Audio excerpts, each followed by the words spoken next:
É o dia em que as cinzas do José Saramago regressam a Portugal. E eu não posso deixar de lembrar o ensaio sobre a lucidez e o ensaio sobre a cegueira. E quando, estando na Dinamarca, assisti, lendo os jornais, ao que se estava a passar em Portugal e ao acordo com a Troika, e depois às eleições, e entretanto, vim cá e votei cá, tive a sensação de que estávamos no romance do Saramago. Não sei se era no ensaio sobre a cegueira, não sei se era no ensaio sobre a lucidez, mas eu não quero ser aquela mulher, a única, que via no meio de toda a gente que de repente tinha ficado cego. Porque ainda por cima, o final dela não foi muito feliz. Mas a questão é como é que isto tudo se passou. E eu acho que é muito importante refletir como é que isto tudo se passou. Nós sabemos que hoje temos um governo da maioria de direita, temos uma maioria eleitoral de direita, resta saber se neste país a maioria social é de direita. Eu tenho sérias dúvidas. Porque houve todo um conjunto de sintomas e todo um conjunto de movimentações, desde a greve geral, às movimentações, às manifestações, ao grande movimento que juntou os jovens, que nos dão sinais de que há movimento social e descontentamento social e no sentido da justiça social. Ora, este movimento não se traduziu nas eleições. Portanto, vamos pôr a hipótese, temos todas as razões para colocar a forte hipótese, de que há uma descoincidência entre as maiorias eleitorais e as maiorias sociais. E ainda por cima, porque 40% dos portugueses não votaram. Isto significa que é 9 milhões de pessoas, 5 milhões votaram. Os sindicatos não podem deixar de ignorar isto e de ter isto em consideração relativamente à estratégia que vão definir. Um outro aspecto importante tem a ver, e aqui eu penso que se nos situarmos num quadro geral, e não é preciso aqui ser marxista nem ser de esquerda, meus amigos.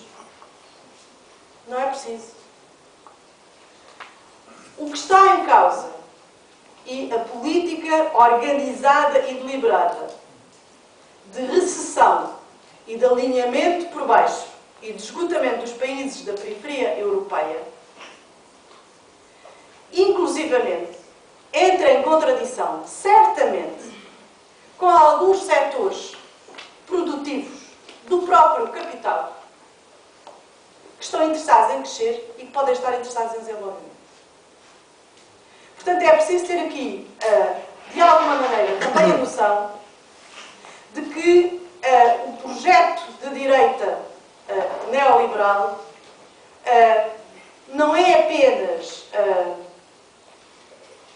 não é um projeto que envolve a direita. Pode haver gente que classicamente não é de esquerda e muito menos marxista e que compreende que a recessão e o retrocesso social significam um retrocesso civilizacional que não interessa sequer ao próprio crescimento económico. Portanto, este aspecto também é um aspecto que merece muita atenção.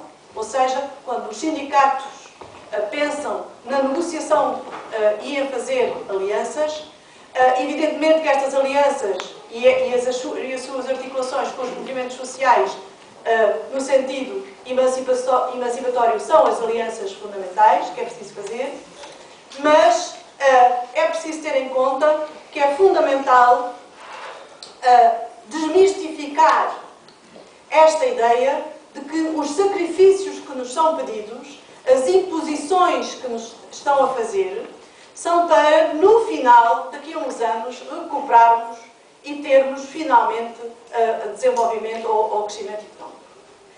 Esta questão é muito importante. E nesta questão, lamentavelmente, eu digo infelizmente, e diria dramaticamente, os partidos socialistas na Europa, ou os partidos sociais-democratas, têm, de facto, capitulado. Eu tenho que utilizar esta expressão. Porque, como eu disse, não é preciso ser marxista, nem é preciso ser de esquerda para perceber que esta lógica que se transmite, que se define na própria Comissão Europeia, na política europeia, é uma lógica, de facto, de afundamento, de recessão económica, de recessão social e de regressão social. E sobre isto, é uma pena que os partidos socialistas, independentemente de estarem nos governos ou não tenham sido capazes de fazer a crítica coordenadamente, de forma unitária, de forma coordenada, de forma internacional, de forma europeia, sobre o que se está a passar. É a Confederação Europeia dos Sindicatos, é extraordinário, que faz esta crítica, que faz a crítica aos planos de austeridade. Como disse, e muito bem, o Manuel Carvalho da Silva, na primeira resolução para o ECOFIN, esta crítica é feita. As reivindicações que são feitas podiam ser subscritas, infelizmente, só pelos partidos de facto mais à esquerda. Mas onde é que nós chegamos? Que reivindicações de decência mínima e de desenvolvimento mínimo só acabam por, neste momento, na Europa, só ser subscritas pelos partidos de esquerda e de extrema-esquerda. Este é que é o problema. Este é que é o problema. Bom, eu não tenho tempo para falar de tudo o que queria falar. Penso que, quando nós falamos de uma nova agenda sindical, esta nova agenda sindical é um processo de construção. E era isto que vos queria deixar. Eu penso que o texto da apresentação do Ayman, o PowerPoint, eu ofereço-me, com quem quiser ajudar-me, para o traduzir para português e para divulgar por toda a gente, porque acho que na construção desta agenda é fundamental ir à base. Isto é, quando nós ouvimos os jovens precários e os não jovens precários, não é? Porque há jovens e não jovens precários. Quando nós ouvimos os desempregados, quando nós ouvimos outras pessoas que dizem nós temos alguma dificuldade em integrarmos com o movimento sindical, ou o movimento sindical tem dificuldade em integrarmos, o que é que se anda aqui a passar? Podemos-nos dar ao luxo, os sindicatos podem-se dar ao luxo, os cidadãos que têm algum sentido de responsabilidade social podem-se dar ao luxo de prescindir, seja de quem for, neste combate difícil que se avizinha. Nós não podemos prescindir uns dos outros. Ninguém pode prescindir. Os jovens, os mais velhos, os precários, os não precários. Nós não podemos prescindir uns dos outros no combate pela democracia, pela igualdade, pelos direitos sociais. E é preciso dizê-lo, eu vou dizer aqui, vou assumir isso, pela renegociação da dívida. Porque podemos falar de imensos projetos de futuro, imensos projetos de negociação. Mas será que precisamos debater, de estar no chão e debater com os joelhos no chão, de estar como estão os gregos para percebermos qual é a situação?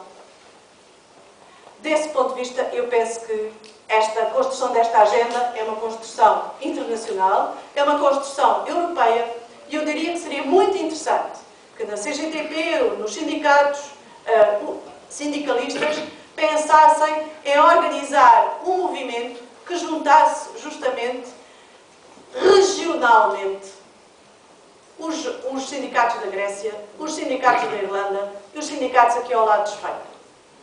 Que definisse uma agenda com um conjunto de pontos. Porque nós não temos... A nossa soberania está sempre posta em causa. Há decisões que nós não podemos tomar porque já foram tomadas por nós, nas nossas costas, no caso português, por um governo de gestão, enquanto que outros países têm a liberdade de decidir e discutir nos respectivos parlamentos e de se movimentar. Nós não.